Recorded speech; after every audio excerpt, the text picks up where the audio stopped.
সমস্ত সাধুগুরু বৈষ্ণব এবং গীতাপ্রেমী ভক্তদের চরণে প্রণতি জানিয়ে তাদের চরণধূলির আশীর্বাদ নিয়ে শুরু করছি আজকের গীতাপাঠ। ওম অশ্ব শ্রীমদ্ভগবদ্গীতা মালা মন্ত্রস্য শ্রী ভগবান বেদব্যাস ঋষির নুষ্টুপ ছন্দ শ্রীকৃষ্ণ পরমাত্মা দেবতা অসচ্চানম্বশতম প্রজ্ঞাবাদাঞ্চ ভাষাসে সর্বধর্মান পরিত্যাজ্য মামেকম শরণং ব্রজ অহং তাং সর্বপাপেভ্য মোক্ষয়িষ্যামি মা শুচ। ওম তৎসৎ ওম তৎসৎ ওম তৎসৎ। ওম নমো ভগবতে বাসুদেবায়। হরে কৃষ্ণ। ষষ্ঠ অধ্যায় ধ্যানযোগ। শ্লোক 38। কচ্ছিন্ন উভয় বিভ্রষ্ট ছিন্না ভ্রমিব নশ্যতি অপ্রতিষ্ঠ মহাবাহ বিমূঢ় ব্রহ্মণ পথি। গীতার গান। উভয় ভ্রষ্ট ছিন্নাভ্র মত সর্বনাশ, বিমূঢ় ব্রহ্মের পথে কিবা তার আশ। মহাবাহ এ সংশয় করহ ছেদন, ঘুচাও আপনি সেই মনের বেদন। অনুবাদ। হে মহাবাহ কৃষ্ণ, কর্মযোগ হতে ভ্রষ্ট ব্যক্তি ব্রহ্মলাভের পথ থেকে বিমূঢ় হয়ে যে আশ্রয়হীন হয়ে পড়ে, সে কি ছিন্ন মেঘের মতো একেবারে নষ্ট হয়ে যাবে? তাৎপর্য: দুটি পথ ধরে এগোনো যায়। যারা বিষয়াসক্ত তারা পরমার্থ নিয়ে মাথা ঘামায় না, তাই তারা অর্থনৈতিক উন্নতি সাধন করে জড় বিষয় ভোগ করতে তৎপর, অথবা যথোচিত কর্ম অনুষ্ঠান করার মাধ্যমে স্বর্গলোকে উত্তীর্ণ হওয়ার প্রয়াসী। কেউ যখন পারমার্থিক পথ অবলম্বন করে, তখন তাকে সব রকম বৈষয়িক কর্ম পরিত্যাগ করতে হয় এবং সব রকম জড় সুখভোগের বাসনা পরিত্যাগ করতে হয়। এই পরমার্থ সাধনে তিনি যদি সফল না হন, তখন আপাত দৃষ্টিতে মনে হয় যে তিনি দুই দিকই হারালেন। এই জড় সুখভোগ করতে পারলেন না, আর পারমার্থিক সিদ্ধিও লাভ করতে পারলেন না। তিনি যেন বায়ুতাড়িত মেঘের মতোই ছন্নছাড়া। আকাশে অনেক সময় এক টুকরো মেঘ একটি ছোট মেঘ থেকে সরে গিয়ে একটি বড় মেঘের দিকে এগিয়ে যায়, কিন্তু সে যদি সেই বড় মেঘটির সঙ্গে যুক্ত হতে না পারে, তাহলে সে বায়ুর দ্বারা বিতাড়িত হয়ে অসীম আকাশে হারিয়ে যায়। ব্রহ্মণ পথি কথাটির অর্থ হচ্ছে পরমার্থ সাধনের পথ, যার অনুশীলনের ফলে উপলব্ধি হয় যে জীবের প্রকৃত স্বরূপ হচ্ছে তার আত্মা। এই আত্মা হচ্ছে সেই পরমেশ্বরের অংশ, যিনি ব্রহ্ম পরমাত্মা ও ভগবান রূপে নিজেকে প্রকাশ করেছেন। ভগবান শ্রীকৃষ্ণই হচ্ছেন পরম তত্ত্বের পূর্ণ প্রকাশ। তাই তার উপলব্ধির মাধ্যমে জীবনের পরম লক্ষ্যে পৌঁছাতে গেলে বহু বহু জন্মের প্রচেষ্টার ফলে সম্ভব হতে পারে। বহুনাম জন্ম নামন্তে। তাই পরমার্থ সাধনের পরম শ্রেষ্ঠ পথ হচ্ছে ভক্তিযোগ বা কৃষ্ণ ভাবনামৃত, যার ফলে আমরা সরাসরিভাবে জানতে পারি ভগবানকে, শ্রীকৃষ্ণকে, তার সঙ্গে আমাদের কি সম্পর্ক। শ্লোক 39। এতন্মে সংশয়ম কৃষ্ণ ছেত্তুম অর্হসি অশেষত তদন্য সংশয়স্য অস্য ছেত্তা ন হে উপপদ্যতে। গীতার গান। তুমি কৃষ্ণ সে স্বয়ং সব কিছু জানো, তুমি বিনা ছেত্তা কিবা আছে আর আনো। অনুবাদ। হে কৃষ্ণ, তুমি কেবল আমার এই সংশয় দূর করতে সমর্থ, কারণ তুমি ছাড়া আর কেউই আমার এই সংশয় দূর করতে পারবে না। তাৎপর্য: ভগবান শ্রীকৃষ্ণ অতীত, বর্তমান ও ভবিষ্যৎ সম্পর্কে সম্পূর্ণরূপে অবগত। ভগবদ্গীতার প্রারম্ভে ভগবান বলেছেন যে প্রতিটি জীবই তার স্বতন্ত্র অস্তিত্ব নিয়ে অতীতে ছিল, বর্তমানে আছে এবং ভবিষ্যতেও থাকবে। এমনকি জড়বন্ধন থেকে মুক্তি লাভ করার পরেও তাদের স্বাতন্ত্র্য বজায় থাকবে। এভাবেই তিনি প্রতিটি জীবের ভবিষ্যৎ সম্পর্কে বলে দিয়েছেন। এখন অর্জুন তার কাছ থেকে জানতে চাইছেন, যে সমস্ত সাধকেরা তাদের সাধনায় সিদ্ধি লাভ করতে পারলেন না, তাদের কি পরিণতি হবে। ভগবান শ্রীকৃষ্ণ হচ্ছেন পরম পুরুষ, তার ঊর্ধ্বে আর কেউ নেই, এমনকি তার সমকক্ষও কেউ হতে পারে না। তথাকথিত সমস্ত জ্ঞানী ও দার্শনিকেরা যারা প্রকৃতির কৃপার উপর সম্পূর্ণভাবে নির্ভরশীল, তারাও কখনো ভগবানের সমকক্ষ হতে পারে না। তাই আমাদের সমস্ত সন্দেহ নিরসনের জন্য ভগবানের মুখনিসৃত বাণী হচ্ছে সবচেয়ে নির্ভরযোগ্য সূত্র, কারণ তিনি অতীত, বর্তমান ও ভবিষ্যৎ সম্পর্কে সম্পূর্ণভাবে অবগত, কিন্তু তাকে কেউ কখনো সম্পূর্ণরূপে জানতে পারে না। ভগবান শ্রীকৃষ্ণ ও কৃষ্ণ ভাবনাময় ভক্তরাই যথার্থ তত্ত্বজ্ঞ। শ্লোক 40। শ্রী ভগবান উবাচ পার্থ নৈবেহ অনামূত্র বিনাশস্তস্য বিদ্যতে নহি কল্যাণকৃত কচ্চিৎ দুর্গতিম তাদ গচ্ছতি।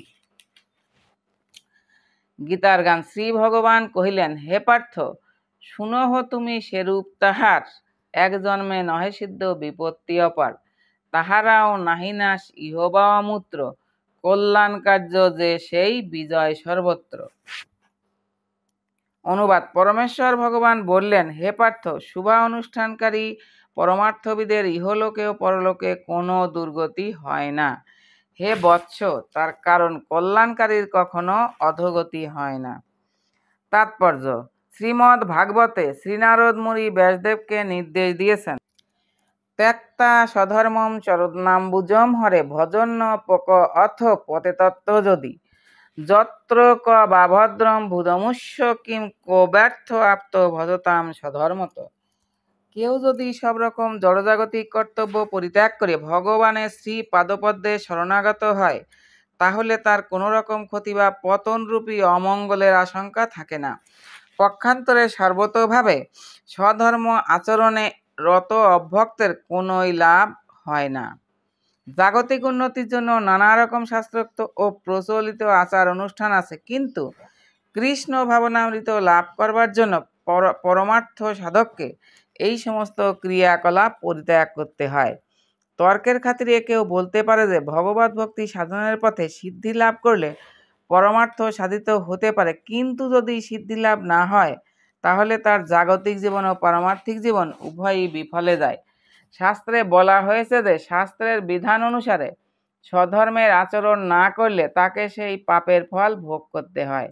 তাই কেউ যদি যথাযথভাবে পরমার্থ সাধনে ব্যর্থ হয়, তাহলে শাস্ত্র নির্দেশিত স্বধর্ম আচরণ না করার জন্য তার ফল ভোগ করতে হয়।